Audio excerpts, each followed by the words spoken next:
안녕하세요. 화목한 예배에 오신 여러분 환영합니다. 기도하겠습니다. 하나님, 우리가 주님께 가까이 나아갑니다. 성령님, 우리의 마음을 주장하여 주시고 이 예배를 받아주시고 오늘 우리에게 하시고자 하는 말씀 우리가 밝히 깨달아 주님 말씀 붙들고 오늘 하루 승리하는 우리가 되게 하여 주옵소서. 예수님의 이름으로 기도드립니다. 아멘. 오늘 말씀은 사도행전 5장 12절부터 21절까지의 말씀입니다. 사도들의 손을 거쳐서 많은 표징과 놀라운 일이 백성 가운데서 일어났다. 그들은 모두 한 마음이 되어서 솔로몬 행각에 모이곤 하였다. 다른 사람들은 누구 하나 감히 그들의 모임에 끼어들지 못하였다. 그러나 백성은 그들을 칭찬하였다. 믿는 사람들이 더욱 늘어나면서 주님께로 나아오니 남녀 신도들이 큰 무리를 이루게 되었다. 심지어는 병든 사람들을 거리로 메고 나가서 침상이나 깔자리에 눕혀놓고 베드로가 지나갈 때에 그 그림자라도 그들 가운데 누구에게 덮이기를 바랐다.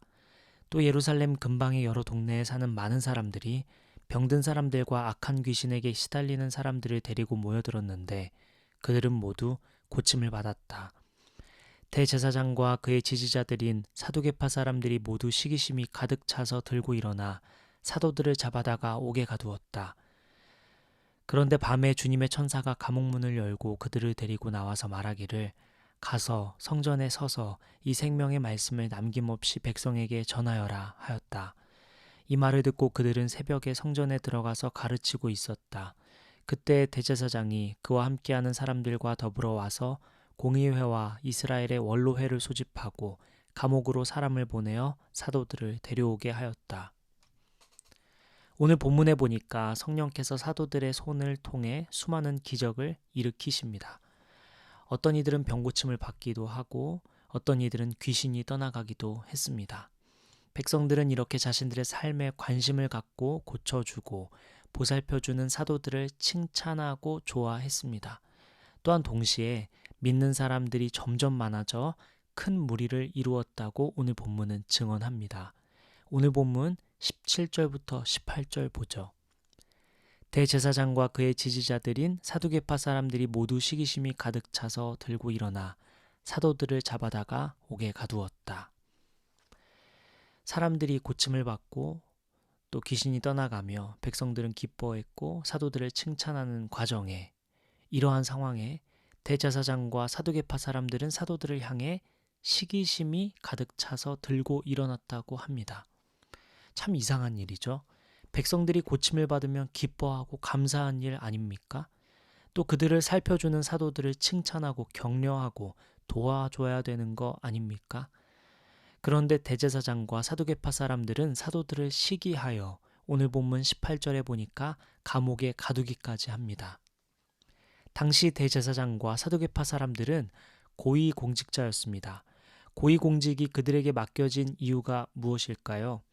나라를 잘 치리하여 백성들의 안녕과 행복을 위해 일하기 위해 공직 자리를 맡은 거 아닙니까? 그런데 그들은 백성들의 안녕에는 관심이 없습니다. 그들을 움직이게 하는 것이 무엇인지 보십시오. 시기심입니다. 자신들이 관심을 받고 인정을 받고 존경을 받아야 하는데 다른 사람이 받고 있으니 시기심이 드는 것입니다. 이것을 달리 말하면 대제사장과 사두개파 사람들이 고위공직에서 이루고자 하는 것은 사람들의 안녕이 아니라 자신의 인정인 것입니다. 오늘날 이런 사람들이 수두룩하죠. 사람들이 직업을 정할 때, 사람들이 꿈을 꿀 때 가장 중요하게 생각하는 것을 꼽으라고 하면 대부분 돈입니다. 중학교 혹은 고등학교에 강의하러 가면 꼭 꿈이 무엇인지 제가 묻곤 하는데 의사, 변호사 되고 싶다는 이야기가 많습니다. 왜 의사 되고 싶냐고 물어보면 돈 때문이라고 합니다. 돈 때문에 의사가 된다면 어떤 일이 벌어질까요? 몇 해 전 의예과 학생을 통해 들은 이야기인데 가장 인기가 많은 진로, 과로 성형외과로 꼽는다고 합니다. 그게 가장 돈이 되기 때문이라고 했어요. 얼마 전 뉴스에 소아과 의사 선생님이 없어서 지방에서는 아이가 아픈데도 병원을 못 간다고 합니다. 소아과가 부족한 것은 수도권도 마찬가지라고 합니다. 사람들이 의사가 되고자 하는데 단순히 돈 때문이라면 어떤 일이 벌어질까요? 방금 이와 같은 일도 벌어질 것이고 또 돈이 있는 사람들만 고치려고 하겠죠. 돈이 없는 사람들은 고쳐주지 않으려고 할 것입니다. 오늘날 이러한 일들은 이미 벌어지고 있죠. 오늘 이 말씀 앞에 선 여러분, 당신은 무엇을 꿈꾸고 있고 무엇을 향해 오늘 하루를 걸어갈 예정입니까? 우리는 우리에게 맡겨진 일이 무엇인지 잘 이해하고 그것에 최선을 다하는 것이 마땅합니다. 공부하는 학생이라면 학생답게 공부를 열심히 해야 할 것이고 직장인이라면 맡겨진 책무에 맞게 최선을 다해야 할 것입니다.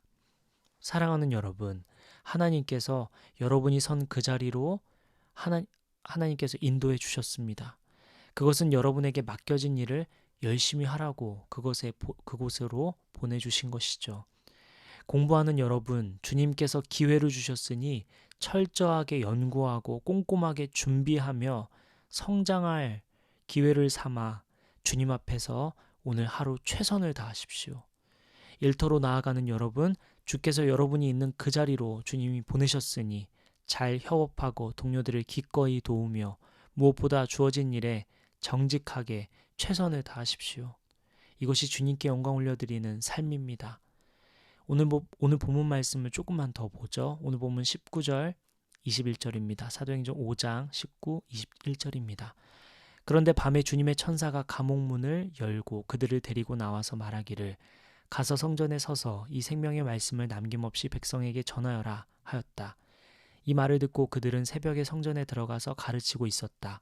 그때 대제사장이 그와 함께하는 사람들과 더불어 와서 공의회와 이스라엘의 원로회를 소집하고 감옥으로 사람을 보내어 사도들을 데려오게 하였다. 감옥은 굳게 닫혀 있고 그곳을 지키는 사람들이 있기 마련이죠.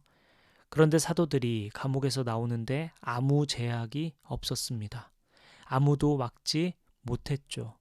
하나님께서 하시고자 하면 감옥은 아무것도 아닙니다. 그곳을 지키는 교도관도 아무것도 아니죠. 사도들을 결박했지만 그것 또한 아무것도 아니었습니다. 대제사장과 사두개파 사람들이 그들을 막으려 했지만 그들은 주님 앞에 아무것도 아니었습니다. 오늘 본문 말씀을 보며 다시 생각하게 됩니다. 하나님이 하시고자 하면 그냥 되는 겁니다. 하나님께서 일하시면 감옥문도, 교도관도, 수갑도, 고위공직자들도 아무것도 아닙니다. 이러한 능력의 하나님, 놀라우신 하나님이 우리 아버지입니다.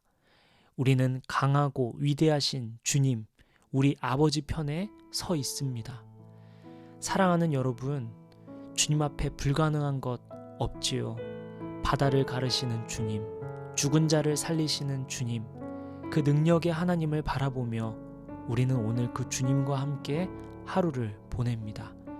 여러분, 걱정하지 마십시오. 주님이 여러분과 함께 하십니다. 여러분 믿으십시오.